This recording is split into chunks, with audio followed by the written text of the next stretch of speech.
Look at it. Seriously, just look at it. It's one of the most beautiful things in this entire solar system. Those swirling amber ribbons, that ancient crimson storm. From a distance, Jupiter looks almost inviting. But here's the thing. If you were somehow dropped into that atmosphere right now, no ship, no suit, nothing, you wouldn't even make it to a surface because there isn't one. And what happens to your body on the way down? There's no clean, comfortable way to describe it. That's where we're going today, layer by layer. And by the end of this, you'll understand why Jupiter isn't just dangerous. It's a completely different category of impossible. Let's start with the basics. And even the basics here are staggering. Jupiter is the largest planet in our solar system, and it's not close. We're talking 1 to 300 Earths crammed inside it. Its mass is 2.5 times greater than every other planet in the solar system combined. Think about that. You could pour in Mercury, Venus, Mars, Saturn, all of them, and Jupiter would still have room to spare. But here's what most people don't realize. Jupiter isn't a planet in the way we instinctively picture one. When you think planet, you think solid ground, somewhere to stand. Jupiter doesn't work like that. It's essentially an enormous ball of gas and liquid with layers that get more extreme the deeper you go, and no defined surface anywhere in between. So when we ask why it's impossible to land on Jupiter, the first answer is almost philosophical. There's nowhere to land on.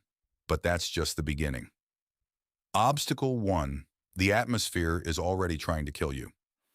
Let's say you're approaching Jupiter in a hypothetical ship, something actually built for this. You're easing down into the upper cloud deck, and from orbit, it looks almost tranquil, smooth, almost painterly. The second you enter the atmosphere, that illusion is gone. Jupiter's winds at the cloud tops hit up to 400 miles per hour. That's roughly 4 times the wind speed of the most powerful hurricane ever recorded on Earth. But here's the thing.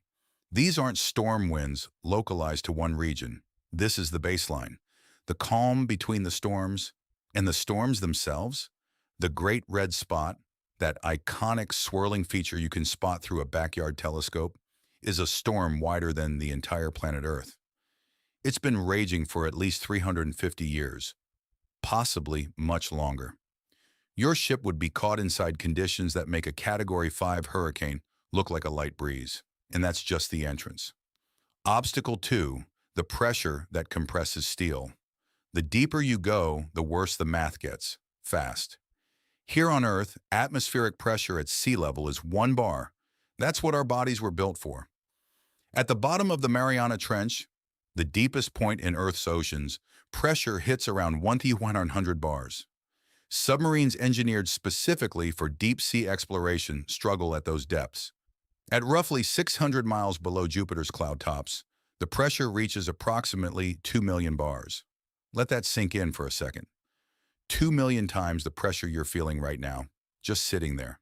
At those levels, conventional materials don't just crack or buckle, they stop behaving like materials altogether. The most advanced pressure vessels we've ever built would be compressed into something unrecognizable long before reaching that depth. The Galileo probe, the only spacecraft we've ever deliberately sent into Jupiter's atmosphere, was designed to survive as deep as possible. It made it about 94 miles below the cloud tops before it was crushed and vaporized. 94 miles. Into a planet that stretches tens of thousands of miles deep. That's not even scratching the surface. Literally. Obstacle 3. The temperature paradox.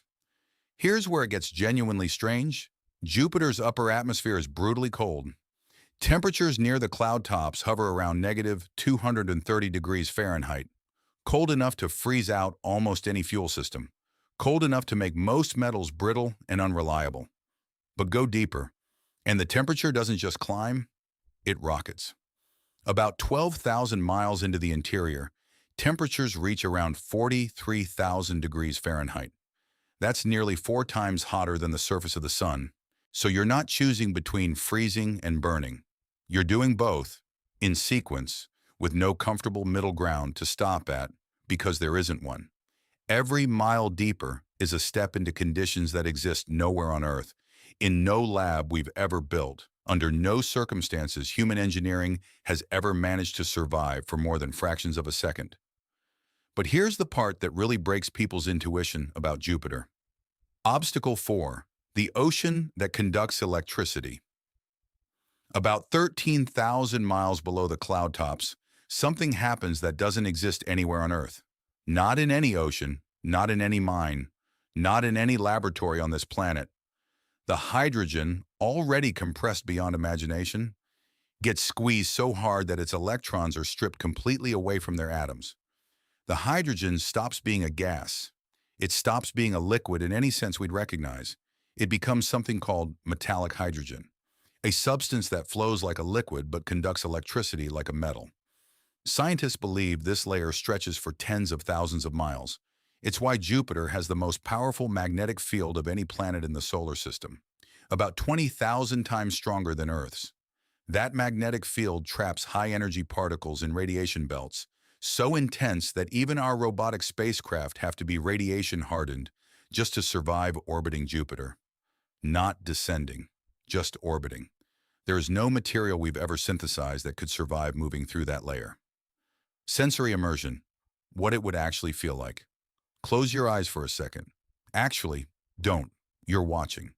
But picture this. You're descending, instruments still working. Outside the viewport, you're seeing those famous cloud bands up close for the first time. And they're nothing like the smooth ribbons they appear to be from space. They're violent, churning, walls of ammonia, ice crystals tumbling at speeds your brain can barely process. The ship shudders, not from a malfunction, from the wind. 400 miles per hour of baseline atmosphere pressing against your hull like it's offended you showed up. Outside, it's below -200 Fahrenheit. Every seal on the ship is being tested. You keep descending. The light from the sun disappears behind you. It gets darker, then completely black. Your instruments are the only thing telling you you're still moving, still alive, still in one piece. The pressure reading climbs. 10 bars, 100 bars. The sounds the ship makes start to change. Lower, deeper, like a building settling, except it's your hull compressing. Around 350 bars, still nowhere near the deepest layers, the hull starts to fail. Not dramatically, not like a movie. Quietly, a seam somewhere, a viewport, and then very quickly, everything that you are becomes part of Jupiter's atmosphere. You don't land, you become part of the planet. The one time we actually tried, in 1995, NASA did something extraordinary. They sent a probe, the Galileo Atmospheric Entry Probe, on a deliberate suicide mission straight into Jupiter's atmosphere. It hit at 106,000 miles per hour.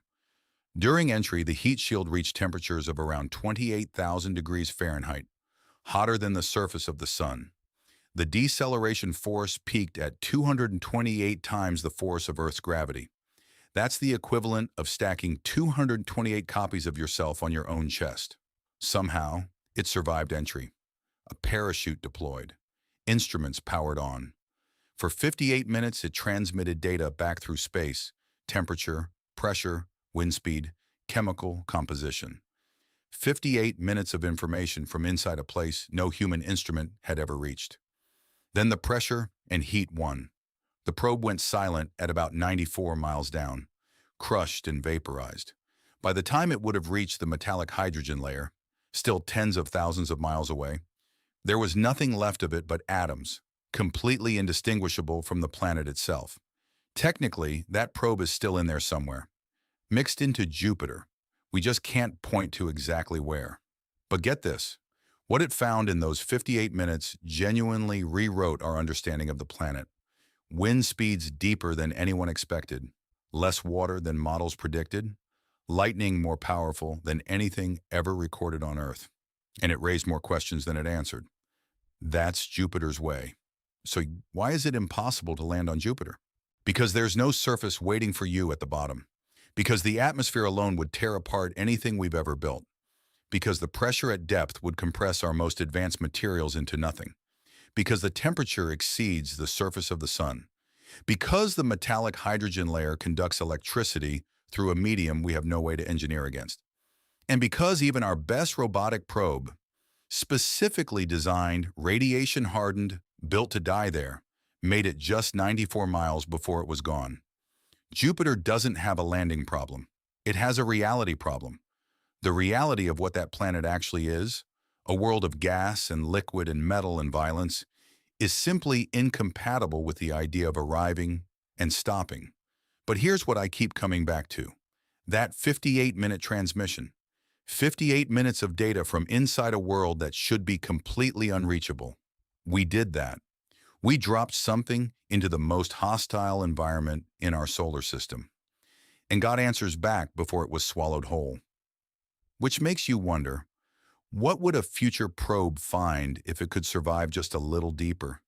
If you want to know what happens when we push even further, into the gas giants, into the objects our solar system is still hiding from us, make sure you're subscribed, because we're just getting started.